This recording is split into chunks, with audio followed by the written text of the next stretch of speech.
যোৱা 17 বছৰ ধৰি আপোনালোকৰ দলে বিপিএফ দলে বিটিচিত চৰকাৰ গঠন কৰিছে। আপুনি ভাবে নেকি যে এইবাৰ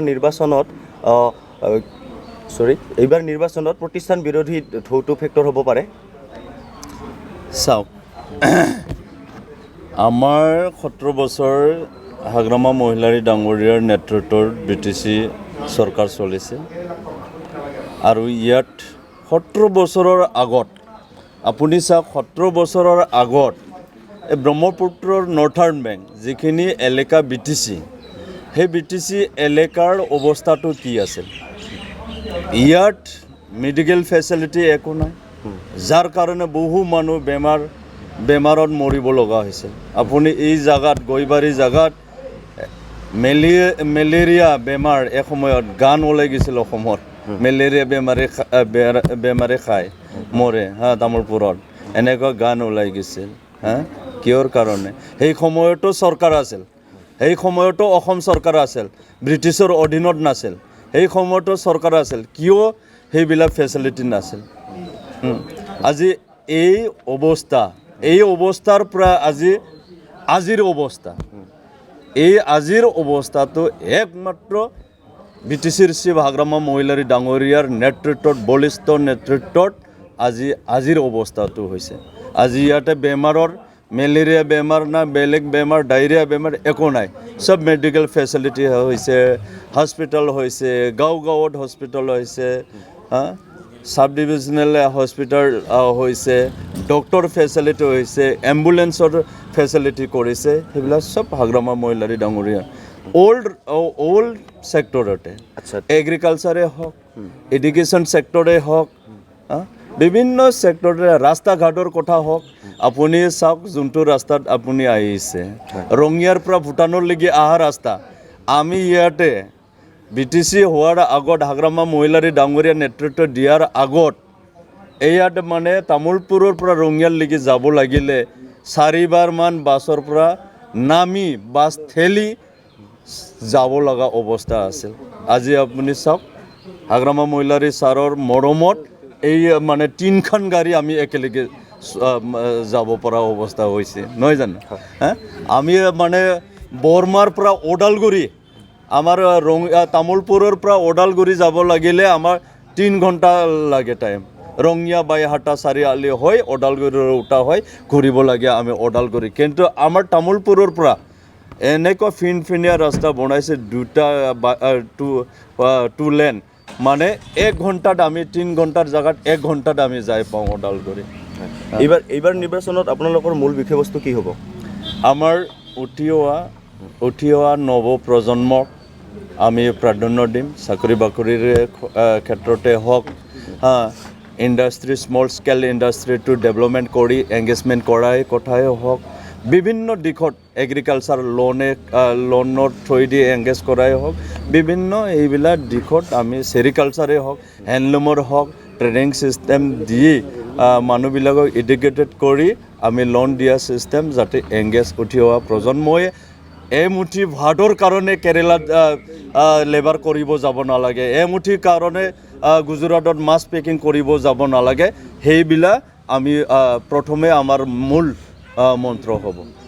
আপোনালোকৰ লগত বিজেপিৰ লগত কেন্দ্ৰত এলায়েন্স আছে, ৰাজ্যতো এলায়েন্স আছে আৰু এই বিটিচিতো এলায়েন্স আছে। তথাপি বিজেপিয়ে নিজাববীয়াকৈ কেণ্ডিডেট দিছে কিছুমান সমষ্টি, তাৰ বিষয়ে আপুনি কি ক'ব? চাওক, আমি বিজেপি এজেপি এতিয়াও ষ্টিল এলায়েন্স আছে, এলায়েন্সটো থাকিব। আমাৰ বিটিচি ইলেকশ্যনতো আছে, পিছতো থাকিব, ভৱিষ্যতো থাকিব আমাৰ এলায়েন্সটো। নেক্সট MLA ইলেকশ্যন আহিছে, আমাক BPF দলক বিজেপিয়ে নালাগে বুলি ক'ব পৰা অৱস্থা আছে নেকি আজি? আপুনি চাওক, অসমত কাঁহৰ বিৰোধী আন্দোলন কৰাত অসম গণ পৰিষদে বিজেপিক খলঠকত পেলাইছিল,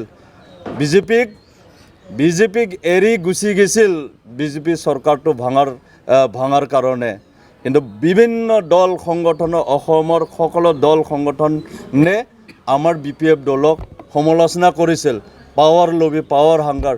তথাপিও সেই সময়তো সেই সমস্যাটো বি পি এফ দলে হাগ্ৰামা মহিলাৰী ডাঙৰীয়া আমাৰ BTCৰ মুৰব্বী BPF দলৰ মুৰব্বী ডাঙৰীয়া বিজেপি দলক সংগ এৰা নাছিল এই বিপদৰ টাইমত সেই কথাটো মনত পৰাটো ভাল বিজেপি কিন্তু আমি এতিয়াও ষ্টিল বিজেপিৰ লগত এলায়েন্স আছে AGPৰ লগত এলায়েন্স আছে এলায়েন্সটো থাকিব আৰু যিটো কণ্টেষ্ট কৰিছে বিজেপিয়ে আমি ফ্ৰেণ্ডলি কণ্টেষ্ট কৰিছোঁ আমাৰ লগত হাগ্ৰামা মহিলাৰী ছাৰৰ লগত আণ্ডাৰষ্টেণ্ডিঙত ফ্ৰেণ্ডলি কণ্টেষ্ট হৈছে আচ্ছা UPPLৰ নেতা প্ৰমোদ বৰে কৈছে যে এইবাৰ তেওঁলোকে চৰকাৰ গঠন কৰিব আৰু লগতে যে কৈছে BPFৰ যিবিলাক দুৰ্নীতি হৈছিল সেইবোৰ তেওঁলোকে তদন্ত কৰিব এই বিষয়ে আপোনাৰ মতামত কি ভাল কথা তদন্ত কৰক তদন্ত হ'ব লাগে ভাল হ'ব লাগে তেখেতৰ ওপৰতো তদন্ত হ'ব লাগে কিয় হাগ্ৰামা মহিলাৰী ডাঙৰীয়াৰ ওপৰত মাত্ৰ তদন্ত হয় সেই ছাত্ৰ নেতা হয়